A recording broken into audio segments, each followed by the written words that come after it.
Welcome. Hello, hello. Good to see you. Today, we continue our job interview preparation challenge, and today we are going to talk about your achievements. Achievements. Why are they important? Achievements are important because that's actually the time when you can sell yourself effectively. When you want to share some more details about yourself, this is your prime time. You need to think about how to sell yourself effectively, and with the help of achievements, you can achieve this goal faster. But the most important thing is to understand which achievements to talk about and how to talk about them effectively. Hello, welcome. Good to see you. So, I can see that more and more people are joining. Welcome. So, let's identify your key achievements.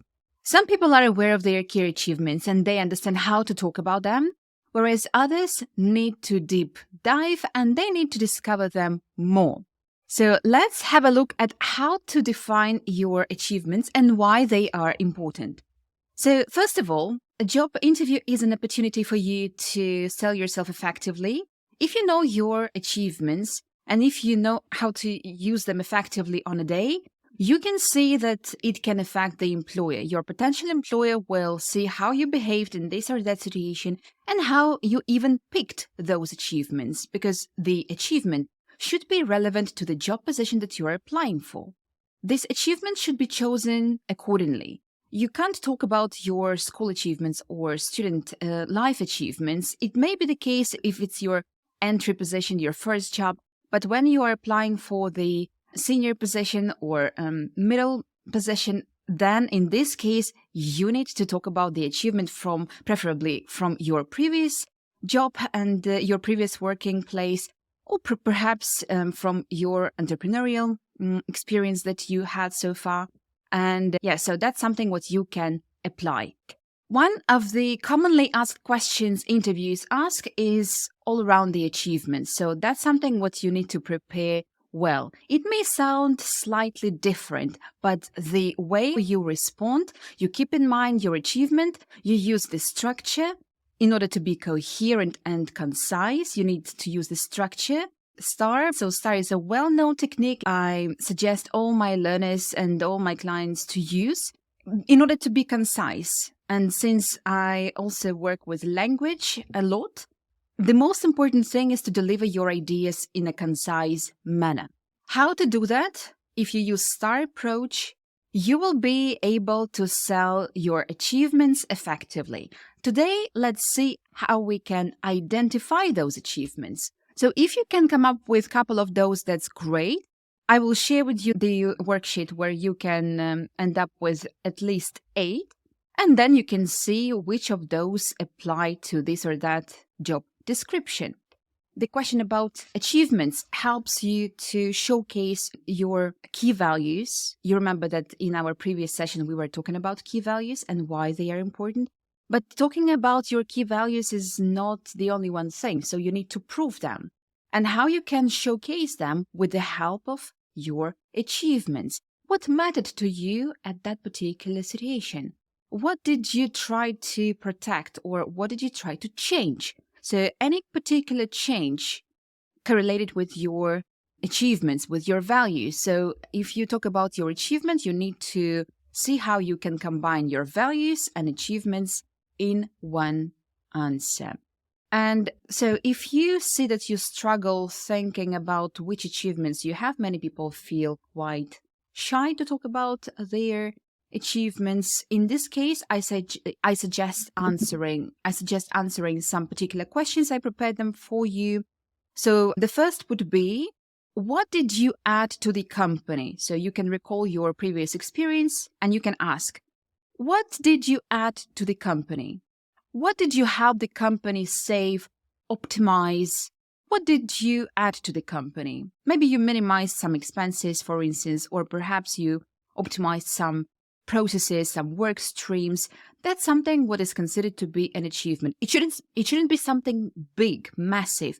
It should be something specific, quantitatively and qualitatively measured, And it should be, ideally, it should be measured. And preferably, you need to include this into your answer. But that's something what we are going to talk about in one of those upcoming sessions that we'll have during this week. The second question that can help you identify your achievements is how many people did your work help? It's about your values again, so you can see that you talk about, first of all, your help, your achievement. If you helped someone, it's already an achievement. And at the same time, it depicts your value. Whether you're a people person, whether you cherish the community, whether you want to work in the company of like-minded people together with different people in general. So that's something what you need to consider. Another question that can help you identify your key achievements would be the following. How often did you successfully complete the tasks? And here the focus is not on how often, but is more about what the tasks were. And definitely you need to mention how often, but it's not the key in this question.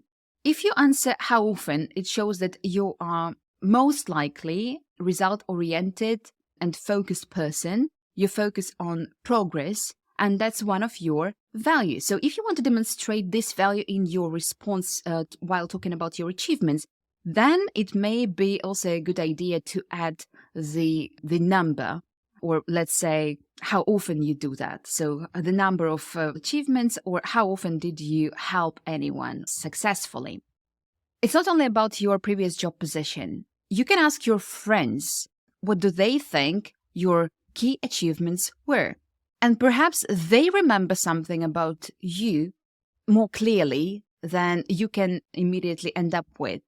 Oftentimes, we tend to forget what we did right, and we tend to forget about our achievements because life is so fast and we focus on the future, not on the past. Many times we just forget or underestimate those achievements, but with the help of our close circle, with the help of our friends, family, it may happen that it's easier to identify those achievements and to put them down onto the paper.